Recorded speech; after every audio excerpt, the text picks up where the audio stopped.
You swear you'll never be like them. You promise yourself, looking into the eyes of that wounded inner child within you, that your kids will have it different, that you'll break the cycle, that with you, it ends. And then, in a mundane moment, on an ordinary day, you hear your mother's voice coming out of your mouth. You feel your father's anger surging through your chest, and you realize with a blood-freezing horror that you're doing exactly what you swore you'd never do. Carl Jung discovered why this happens to almost everyone who grew up with narcissistic parents, and the answer will haunt you. The more you fight against becoming your parents, the more guaranteed it is that you will become them. Not because you're weak, not because you didn't try hard enough, but because there's a psychological mechanism that Jung called enantiodromia, and it works in the exact opposite way you think it does. Enantiodromia, in essence, describes how taking something to its extreme often causes it to turn into its opposite. In the next few minutes, you'll discover why your willpower alone isn't enough to break this cycle. You'll understand the 5 invisible mechanisms that guarantee you'll repeat your parents' patterns, even when you're trying to do the opposite.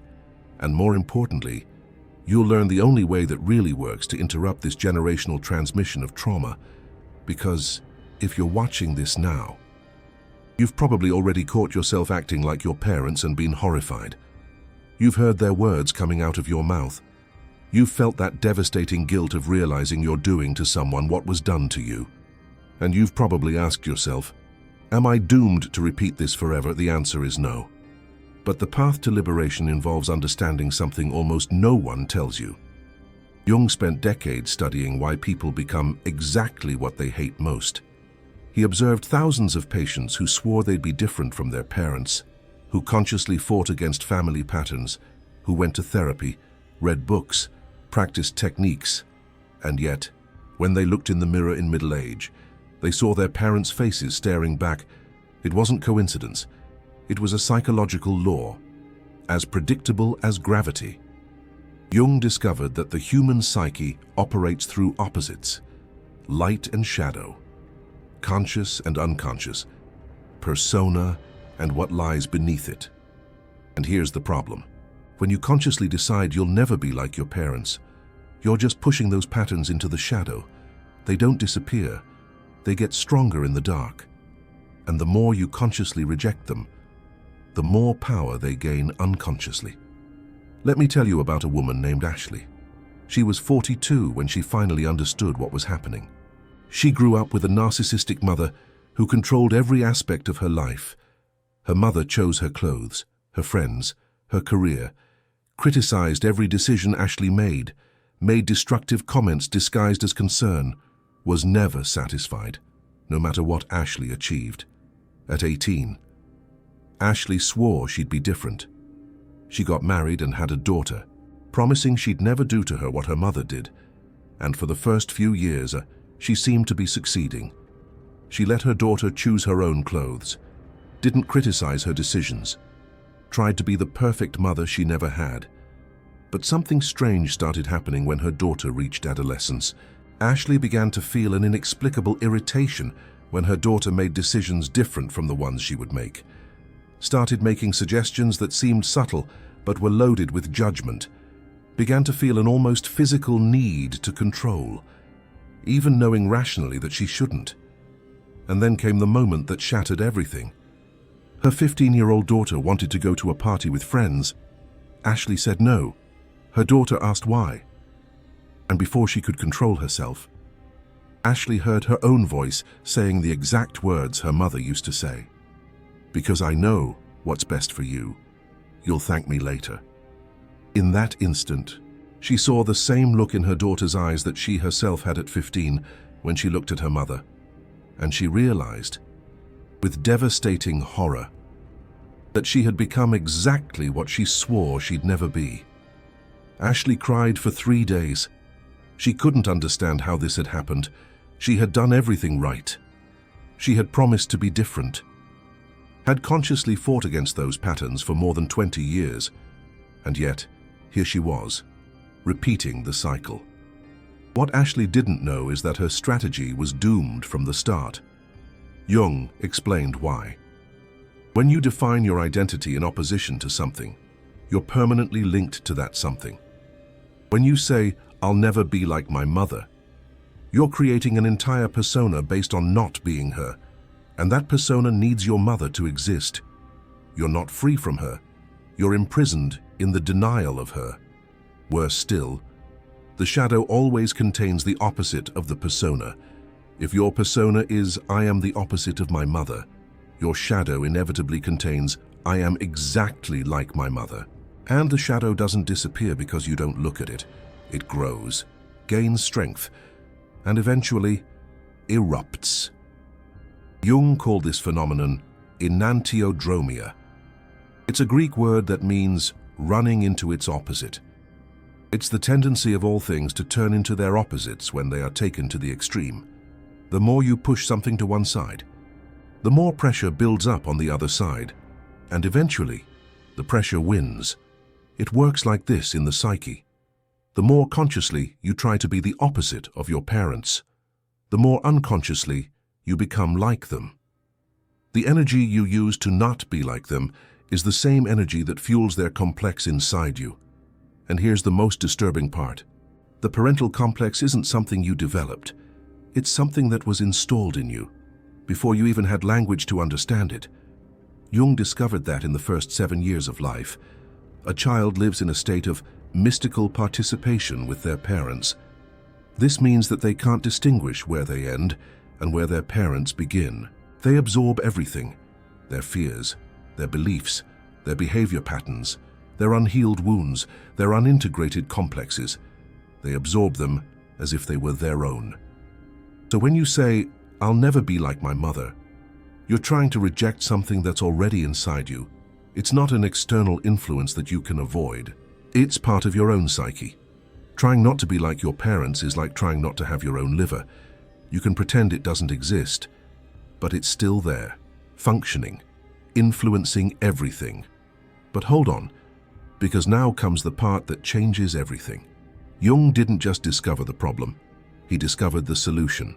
And the solution is the exact opposite of what most people try to do. Ashley, after that devastating moment with her daughter, sought Jungian therapy, and what she learned completely transformed her understanding of the generational cycle. The therapist explained that she was making the mistake almost everyone makes, trying to get rid of parental complexes through denial. She was spending all her psychic energy fighting against something that was already a part of her. And that fight was doing the exact opposite of what she wanted. The alternative, Jung taught, is not to deny the parental complexes. It's to integrate them consciously. Integration doesn't mean becoming like your parents. It means recognizing that their patterns exist within you, observing them without judgment, and consciously choosing how to respond to them instead of being possessed by them automatically. Let me explain the difference with a concrete example. When Ashley said, "I will never control my daughter, like my narcissistic mother controlled me," she was denying. She was pushing the controlling impulse into the shadow. And when the impulse emerged, she was possessed by it without realizing it, because she had no awareness that it was happening. Integration works differently. It starts with recognition. Yes, there's a part of me that wants to control. That part was installed by my narcissistic mother. It's part of me now. I won't pretend it doesn't exist. Then comes observation. When my daughter wants to do something that makes me uncomfortable, I feel the impulse to control rising. I can perceive this happening in real time. I feel it in my body. I recognize the voice of my narcissistic mother activating inside me. And then comes the conscious choice. I recognize this impulse, but I don't have to obey. I can feel the urge to control without acting on it. I can choose a different response, even if the complex is screaming for me to do what my narcissistic mother would do. That's the difference between being possessed by a complex and having a complex. When you deny, you are possessed. When you integrate, you have. And what you have, you can choose how to use. Carl Jung used a powerful metaphor. He said that complexes are like little autonomous personalities living inside the psyche. They have their own will, their own emotions, their own patterns of behavior. When you deny the existence of a complex, it runs in the background, like a program you don't know is installed on your computer. You don't see it, but it influences everything. When you bring the complex into consciousness, it doesn't disappear, but you begin to see when it's activating. And if you see, you can choose. If you don't see it, you are chosen. Ashley began to practice this daily. Every time she felt the urge to control her daughter, instead of fighting against the impulse or pretending it didn't exist, she did something revolutionary. She recognized it. She said to herself, sometimes out loud, "I'm feeling my narcissistic mother now. The maternal complex is activated. This desire to control isn't necessarily mine. It's an inherited pattern. I see you, I recognize you, but I don't have to obey." It seems simple, almost too simple, but this practice of naming and recognition does something profound in the psyche. It breaks the automatic identification. When you're identified with a complex, you are the complex. There's no separation. But when you observe and name, you create distance. You become the observer of the complex, instead of being the complex. The first few months were difficult. Ashley realized with horror how many times a day the maternal complex was activating, without her realizing it. There were dozens of moments. Small criticisms disguised as suggestions. Looks of judgment that she didn't even know she was making. Comments that seemed neutral, but carried the same poison she received from her narcissistic mother. But something started to change. The more she recognized, the more she could choose. It wasn't perfect. She still slipped up. She still had moments when the complex caught her off guard. And she acted exactly like her narcissistic mother. But these moments became less frequent. And when they happened, she could recognize them faster and repair. And here's something crucial that Jung discovered. Repair matters more than perfection. You don't have to never make a mistake to break the cycle. You need to recognize when you make a mistake, take responsibility, and choose differently next time. The generational cycle doesn't perpetuate because parents make mistakes. It perpetuates because parents deny the mistakes, justify them, pretend they didn't happen, or blame their children for their own behavior. When Ashley slipped up and acted like her narcissistic mother, she did something her narcissistic mother never did. She went back to her daughter and said, "I messed up. What I did a little while ago wasn't fair.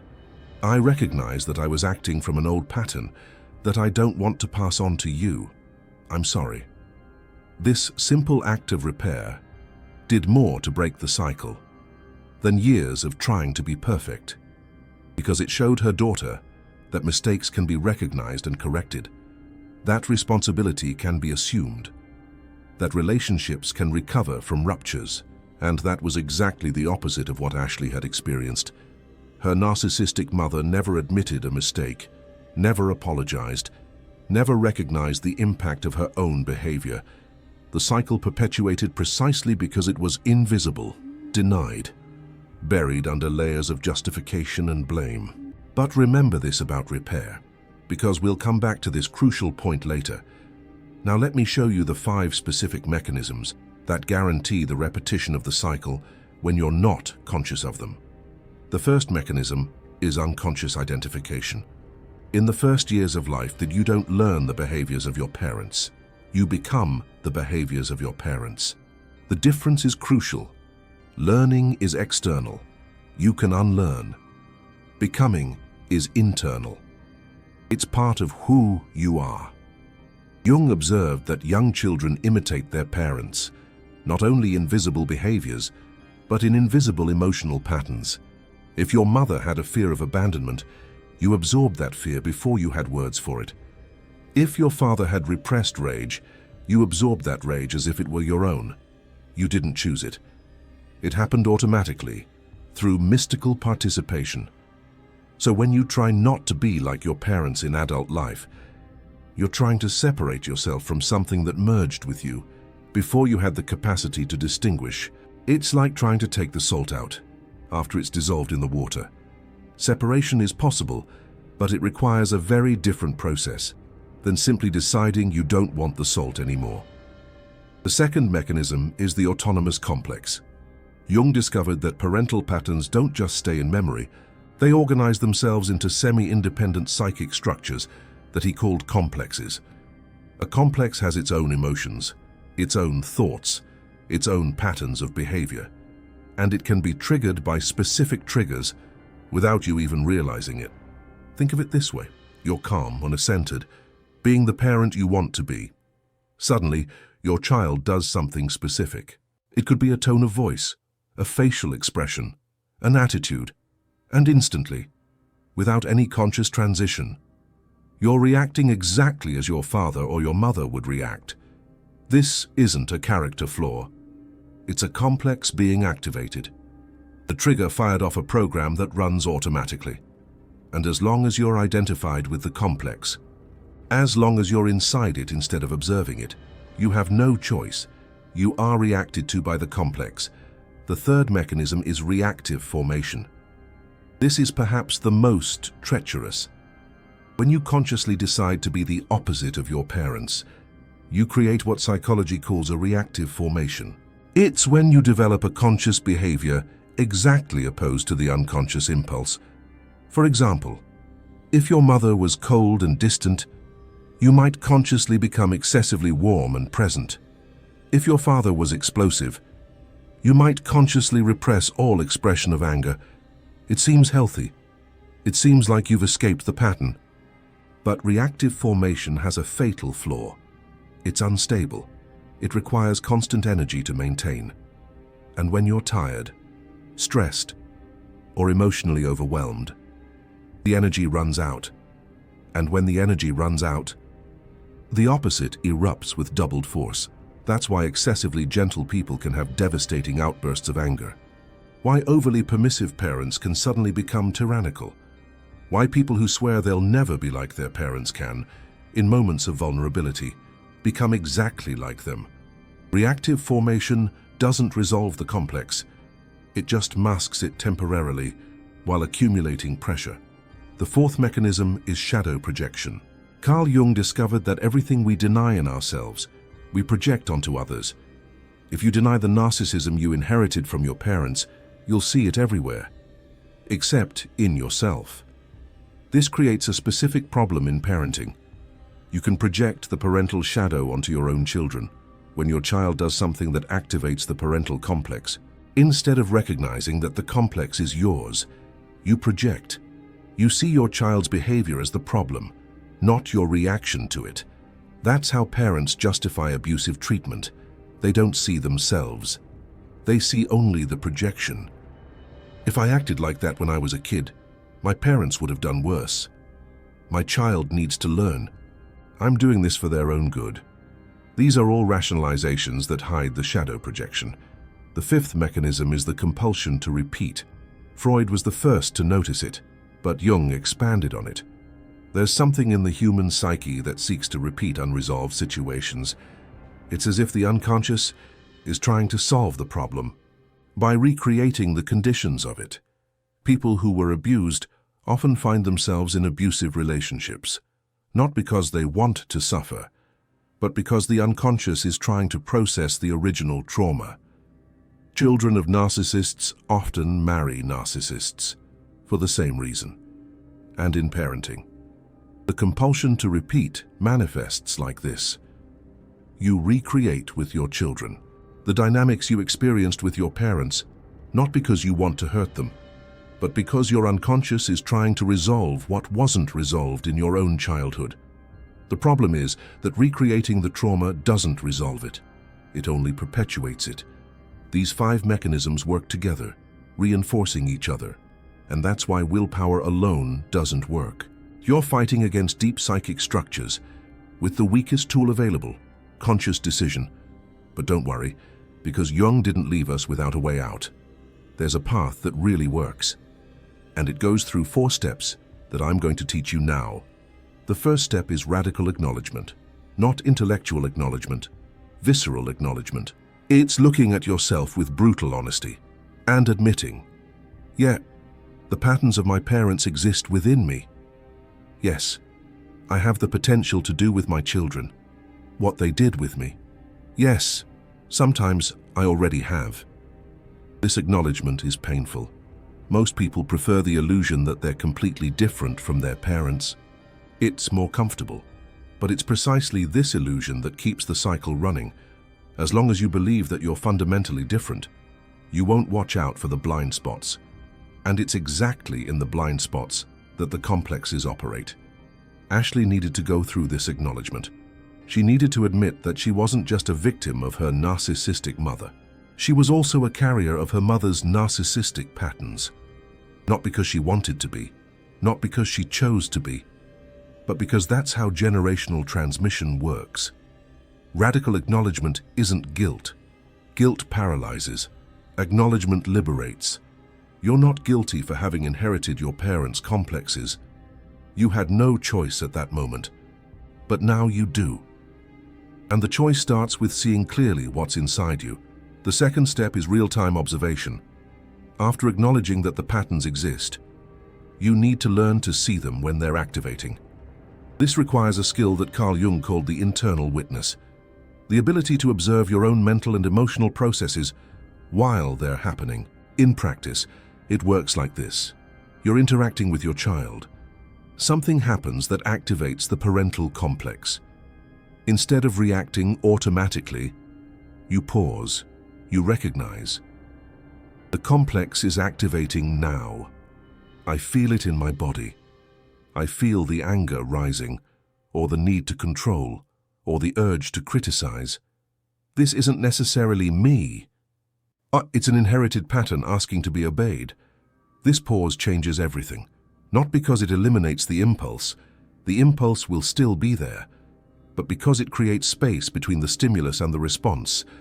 And in that space, you can choose. Viktor Frankl, a Holocaust survivor, said something that resonates deeply with Jung. Between stimulus and response there is a space. In that space is our power to choose our response. In our choice lies our growth and our freedom. Real-time observation is the creation of that space. Without it, your stimulus and response without a break. Your child does something. You react as your mother would react, automatically, unconsciously. Repeating, with observation. You introduce consciousness into the process. Your child does something. You perceive the impulse. You name it. This is the maternal complex. You choose. I'm going to respond differently. The third step is repeated conscious choice. It's not enough to observe once. The complex is strong. It was installed during years of formation. It doesn't disappear because you saw it once. It will come back, again and again and again. Liberation isn't a one-time event. It's a daily practice. Every time that complex activates, and you consciously choose not to obey it, you weaken its automatic power a little bit. Every time you give in without realizing it, you reinforce it. It's like reprogramming a muscle. If you've spent 40 years using one movement pattern, a single day of physical therapy isn't going to change that. It takes repetition, consciousness, practice, patience. Ashley practiced this for years, not weeks, years. She had relapses. She had moments where she caught herself acting exactly like her mother and only realized it afterward. But each time she realized it, she did things differently the next time. And little by little, the frequency decreased. The automatic was replaced by the conscious. The fourth step is repair when you mess up. This is perhaps the most important, because you will mess up. Everyone messes up. The question isn't whether you'll ever act like your parents, it's what you do afterwards. Remember I said that narcissistic mothers perpetuate the cycle precisely because they don't recognize their mistakes? Repair breaks that logic. When you mess up and then come back, acknowledge it. Offer a genuine apology and demonstrate to your child that relationships can recover from ruptures. You're doing something revolutionary. You're showing them that mistakes don't destroy connection. That responsibility can be assumed. That change is possible. Your child doesn't need perfect parents. They need conscious parents. Parents who make mistakes. Acknowledge them, repair them, and try again. This model is infinitely healthier than feigned perfection or narcissistic denial. And here's something that Jung discovered that will free you from unnecessary guilt. You don't need to completely resolve your complexes in order to avoid passing them on. You need to make them conscious. A conscious complex is a complex that you have. An unconscious complex is a complex that has you. The difference isn't in the existence of the complex, it's in your relationship with it. Ashley still has the maternal complex. It hasn't disappeared. She still sometimes feels the urge to control, to criticize, to make destructive comments disguised as concern. The difference is that now she sees it, and because she sees it, she chooses. Her daughter grew up knowing that her mother had these patterns. Ashley was honest about her own history. She explained where the impulses came from. She apologized when she slipped up. She demonstrated that consciousness and choice are possible. And something extraordinary happened. Ashley's daughter, now 23 years old, recognizes the same patterns in herself. She absorbed some through mystical participation in her early years. But unlike her grandmother, unlike what would have happened if Ashley hadn't done this work, her daughter is conscious. She sees the patterns, and because she sees them, she can choose. The cycle wasn't broken because Ashley became perfect. It was broken because Ashley became conscious and transmitted consciousness to the next generation. That's the true legacy you can leave, not the absence of complexes. That's impossible. We all have complexes. We all carry wounds. The legacy is consciousness. It's showing your children that inherited patterns can be seen, named, and chosen differently. If you're watching this and feeling that weight in your chest, that feeling of having caught yourself repeating patterns you swore you'd never repeat, I want you to know that doesn't mean you're doomed. It means you have work to do. And the fact that you're here, seeking to understand, is already the first step toward consciousness. If this video showed you something you didn't know about the generational cycle, if it gave you tools you didn't have to break patterns that seemed inevitable, there's that golden heart of super thanks down there. When you click on it, you're not just supporting this channel. You're saying, this information needs to reach more people who are trapped in cycles they can't break.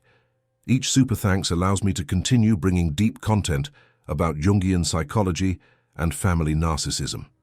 And more importantly, each one is a declaration that you're committed to breaking the cycle in your own life. Now let me leave you with something practical that you can start today. For the next 7 days, do a simple exercise. Every time you interact with your child, with your spouse, or with anyone who activates strong emotional patterns, pause for a second before reacting. In that second, ask yourself, is this reaction mine, or is it an inherited pattern? You don't need to do anything with the answer yet. Just ask. You'll discover something disturbing and liberating at the same time. Much of what you thought were your authentic reactions are actually inherited programs running automatically. And the moment you see that, you start to have a choice. Jung said that until you make the unconscious conscious, it will direct your life. And you will call it fate. These parental patterns that seem inevitable, that seem like your destiny, are just unworked unconscious material. The moment you bring them into the light, they lose the power to control you. You are not condemned to repeat what your parents did. But liberation doesn't come from denying the patterns. It comes from integrating them consciously. It comes from seeing clearly what exists inside you. And it comes from choosing, day after day, moment after moment, to be different, not by denial, but by consciousness. Your children don't need parents who pretend to be perfect. They need parents who are willing to look at their own shadow, who acknowledge when they mess up, who repair when they hurt, who demonstrate, through their own example, that consciousness is possible. That's the most valuable gift you can give to the next generation. Not the absence of wounds, the consciousness that wounds can be seen and healed.